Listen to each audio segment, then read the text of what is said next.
Jean-Marc Roth, on voit là de l'eau qui coule dans un goulet et vous représentez le bief du Pilat. Alors, qu'est-ce que c'est que le bief du Pilat? Comment ça a démarré? Le bief du Pilat, c'est le nom de l'association. Mais avant de créer cette association, on avait déjà une activité pour essayer de tester un principe qui m'était venu dans la tête comme ça, et que j'ai eu la possibilité de commencer chez un paysan d'abord, ensuite l'élargir grâce au maire du village de la Terrasse sur Dorlay sur 200 hectares qui avait pris feu il y a quelques années auparavant. Et grâce à ça, on a pu mieux se faire connaître pour essayer de contacter des organismes qui allaient dans ce sens-là également, et essayer aussi d'obtenir des crédits pour pouvoir faire quelque chose de plus officiel. Le projet s'est arrêté et on a donc créé l'association en 1999 qui nous a permis d'élargir à l'extérieur de la France en contactant toutes sortes de pays grâce à un site internet qui est en anglais et en espagnol. Pour vous qui êtes habitant de Saint-Chamond dans la Loire, quel était votre but au départ? Au départ, je me rendais compte de la difficulté de faire transmettre un message aussi global et je savais que ça serait plus ou moins long. Donc je faisais ça par devoir de continuer en me disant qu'il y aurait bien des portes que j'aurais pas à ouvrir mais qui s'ouvriraient quand même. Oui, mais alors le but de fond, c'était par rapport à l'eau, c'est ça qu'il faudrait peut-être nous dire. Alors, le but par rapport à l'eau, c'est de faire une démonstration de ce que ce principe-là pourrait donner comme avantages qui sont locaux ou à court terme ou plus globaux et à plus long terme. La même technique s'applique aux deux et c'est là que j'ai pu voir que ça débouchait sur le problème climatique qui a pris de plus en plus d'ampleur, alors qu'au début, quand j'ai commencé, j'étais pas trop, je me contentais de vouloir remplir les nappes phréatiques ou de donner des solutions pour les inondations. Mais il y a également sur ce sujet-là un problème de tous les problèmes climatiques du monde entier qui peut être résolu. Alors, Jérôme Basset, on le sait, l'avenir de la planète tient beaucoup, et sa subsistance d'ailleurs, à la question de l'eau. Alors concrètement, quand on voit ces ruisseaux, enfin je ne sais pas, vous allez nous le définir, qu'est-ce qu'il se passe concrètement là, dans le Pilat, c'est-à-dire dans ce massif montagneux près de Saint-Étienne?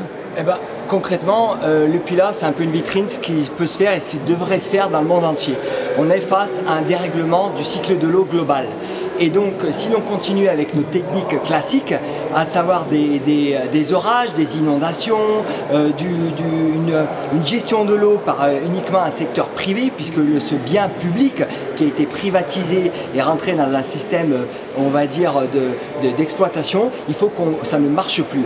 Donc, il faut qu'on puisse revenir un petit peu à une gestion globale, alternative de l'eau. Alors, c'est une gestion qui passe justement par la remise en fonction ou la création de ce que vous appelez des biefs. Voilà, les anciens, déjà, à l'époque, n'attendaient pas que l'eau ruisselle en aval pour faire des inondations et qu'elle soit polluée pour pouvoir ensuite la remonter. Non, la gestion se fait en amont. On attend que l'eau qui tombe sur les montagnes, on va la retenir.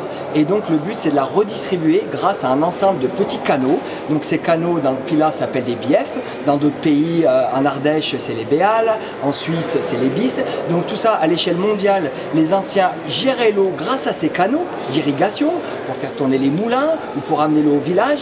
Et tout cela a été abandonné avec, soi-disant, le progrès technique. Et alors dans le Pilat, ils vont où? Elles vont où ces biefs et l'eau qu'elles portent? On a un bief principal expérimental qui montre comment ça marche, c'est celui du Saut du Gier, qui est en dessous de la jasserie, dans le Pilat, où les gens peuvent aller voir justement comment fonctionne un bief. Et donc ce bief-là, qui est un canal, qui va prendre une partie de l'eau excédentaire du cours d'eau pour l'emmener dans des zones où il n'y en a pas. Et au lieu que cette eau-là ruisselle directement dans la vallée, eh bien, va être redistribuée sur le bassin versant, va s'infiltrer dans le sol petit à petit, parce que le bief, c'est comme un tuyau d'arrosage qui est percé, donc il va perdre par son fond l'eau, et cette eau-là va aller dans les nappes phréatiques pour retourner ensuite, plus tard, pour soutenir les étiages et soutenir la qualité de l'eau. Donc on est véritablement dans une gestion, on va dire, humaine, et une gestion naturelle, alternative de l'eau. Et l'enjeu de ces biefs-là, c'est bien entendu de lutter contre le dérèglement climatique, puisqu'on va effectivement pouvoir lutter contre l'avancée des déserts notamment, et surtout redonner de l'emploi. Puisqu'on se rend compte qu'avec dans une société qui perd ses valeurs, avec un chômage de masse, là on a l'occasion de remettre au travail des gens pour une noble cause, celle de la gestion